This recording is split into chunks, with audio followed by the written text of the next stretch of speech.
Well, viewers, I've been running it for about 3 days straight now. More like 2 days straight, actually. And yes, we are running just fine. I know our amplitude isn't absolutely amazing, but that's also because it's sitting at an angle. But yeah, this movement has been running really decently well, if that makes any sense. And I'll show you where we oiled it. We oiled it, once again, going over it here, here, here, here, right here, there, here, here, here, here, all the pivots. And, of course, under this gear, I might try and dab a little bit. And then, of course, flipping it over. We have here, here, here, here, here, here, here, and here. And, of course, our escapement needs a fair amount of oil on it. Trying to oil every tooth of the escape wheel and the impulse pin and both sides of the balance wheel and also the roller type thing, which I don't know if it's supposed to be acting like it is, where, you know, it's actually interacting with the pallet fork. I don't actually know if that's supposed to be doing that.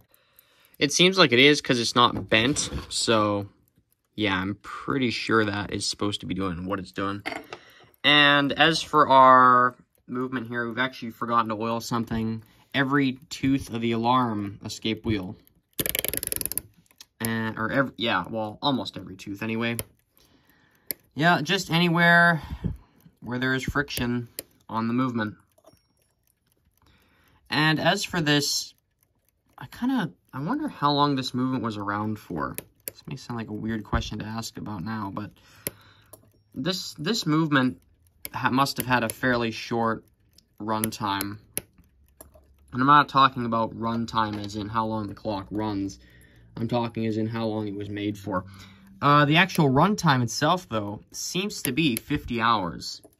So they haven't actually cheapened out feature-wise. The alarm seems to be the same amount of time. And as I said, you get that 50-hour run time on one winding. Pretty good, pretty good.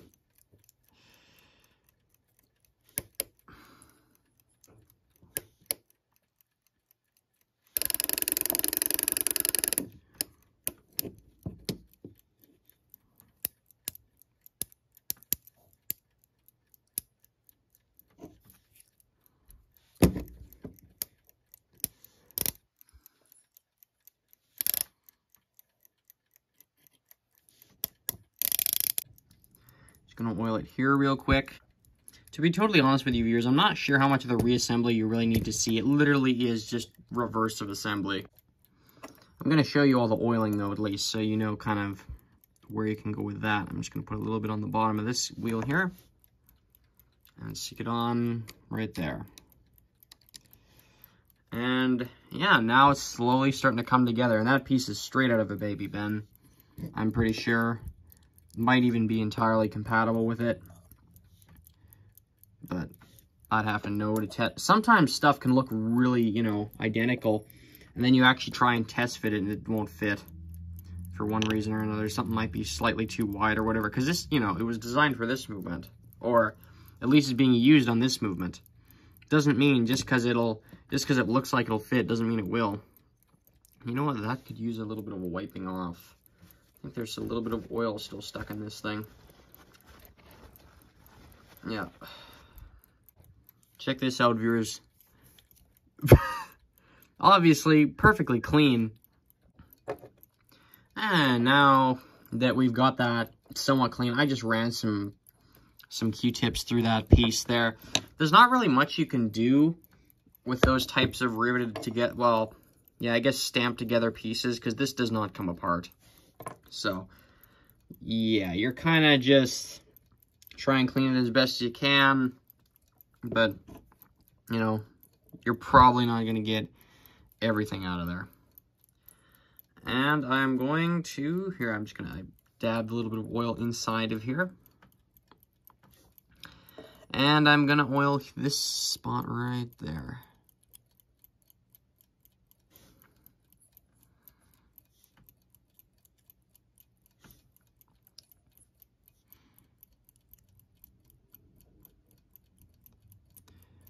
There we go. Because this oil, or sorry, this area is under high, well, I wouldn't say high tension, but it's under tension for sure. So, you know, you can't just leave that and do nothing with it. Okay, I think that should be good. Can this mount back in here now? Yes, it can. All right. How do we get this in here again? There we go. Let's not destroy the hairspring while we're at it. And we'll merge that gear in there. Oh. There we go. I'm just trying to get this gear here to actually work with the alarm mechanism. Okay. I'll try not to press too hard on that. Okay, so I'm pressing down, so there's a bit of, as you may or may not guess, pressure on the actual plates themselves. So, yeah, that's why our clock isn't running at the moment. There we go. That's on. And this guy here can get pressed on kind of as well. Sometimes I'm trying to actually film it, but it's not easy sometimes. Oh, it's not running now. All right, you know what, guys? I'm just going to put this clock back together again because, yeah, I almost, there was a near incident there where to get these plates on, I ended up pressing the regulator back in. The regulator that holds the hairspring, yes, that regulator, by accident. And the clock stopped, and I thought, oh, shoot, I've totally bent the hairspring out of shape somehow. No, I just bent the very flimsy regulator on these things. The regulator is good, but if you bend it in any way or something, it will bend. Like, if you try to bend it, it will not resist. This guy over here, if you try and bend his regulator, that will actually put up a bit more of a fight because it's literally like a thicker brass. So here's the two single key big bends together. This one is obviously superior movement, but this one wasn't the bad, like, well, there are some things that I don't like about it. I don't like how flimsy it feels when working on it. I don't think it was really meant to be worked on, but here we are working on it anyway. If you ask the alarm clock doc, he won't bother with movements like this. I mean, can you really blame the guy? Yeah, according to him, I hope you don't mind me actually saying this on a video, Mr. Alarm Clock Doc, but yeah, these just go straight in the ultrasonic cleaner. Movements like this in the baby bend version, they go in the ultrasonic. There's no doubt about that. When the spring barrel stopped being removable, even though it's removable here, these clocks aren't as repair friendly, but you can still work on them. I mean, that's what we're doing. So I'm not going to stop working on them and pulling them apart and doing whatever. But, you know, it's kind of up to you what you want to do. I think this is a way better way of servicing a movement. But that's just my opinion. And I don't know. It seems to be more educational anyway. Pulling apart cheaper movements like this and actually getting them to run again. Even though they're probably very disposable.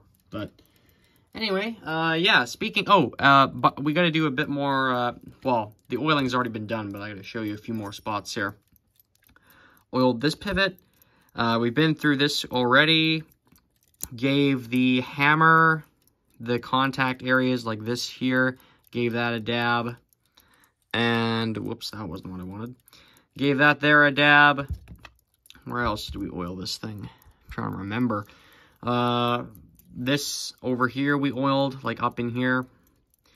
I can't think of anything else. Oh yeah, this pivot here, we oiled this stuff here, so it's nice and smooth moving there. So yeah, anywhere where there's friction, viewers, anywhere, you know, just use common sense. You can figure out most of where you need to oil all the pivots and all the areas with friction would be just fine. And I'm just going to oil that one more time. This area up here. There's two spikes. And you know what? I don't think that area is oiled either. That spot right there. And this spot here. So yeah, pivots, friction areas. You get the idea. I am going to put this clock back together now. I will be back. So after putting it back together, finding out it ran too fast, taking it apart, adjusting the hairspring, aka just unpinning it and then pinning it again in a different position, we were able to slow our clock down to the point where it'll actually run accurately. So that's terrific. And of course, when this happens, you know, your speed adjuster is kind of useless because, you know, the hairspring isn't pinned right and the thing will just run either too fast or too slow. So, yep, the longer the hairspring is, the slower it runs, and the faster it is, the shorter it is. So that's how you kind of adjust that. But I've done that more in previous videos if you kind of want to see more on that information there. Anyways, our Big Ben is now running fine. I can't really do anything about the sun bleaching happening here. You know, there's not much I can do about that. At least it's all kind of the same color, though. You know, it's all kind of different shades of brown and gold, so we got that happening. Anyway, let's hear our alarm. Make sure it's actually wound up fully. So what you can do to kind of prematurely trip these is move the alarm hand under the hour hand, and then pull our alarm on and off switch out.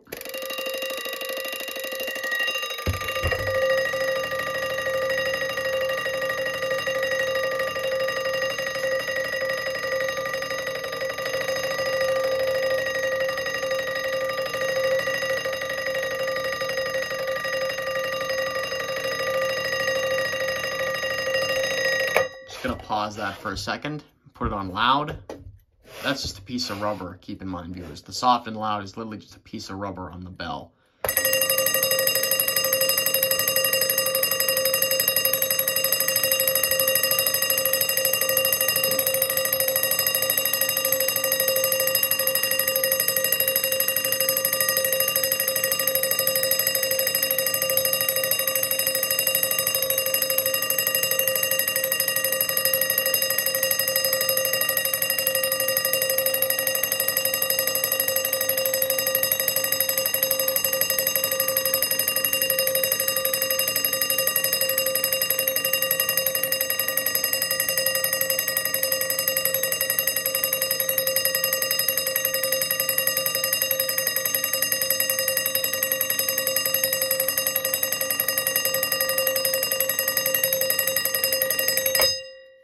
You know, I was going to let it wind all the way down, but I decided against it because, you know, these things have quite a long alarm, and that's nice. Even when this movement has been downgraded, they've still kept that 50-hour movement feature, and they've kept the alarm duration length. So that's good. You're not actually getting cheated out of functionality here, unlike on the later Big Bens, which I highly doubt were claimed to have a 50-hour runtime, because they don't. They only have a 30-hour runtime because every clock had Baby Ben's movement in it.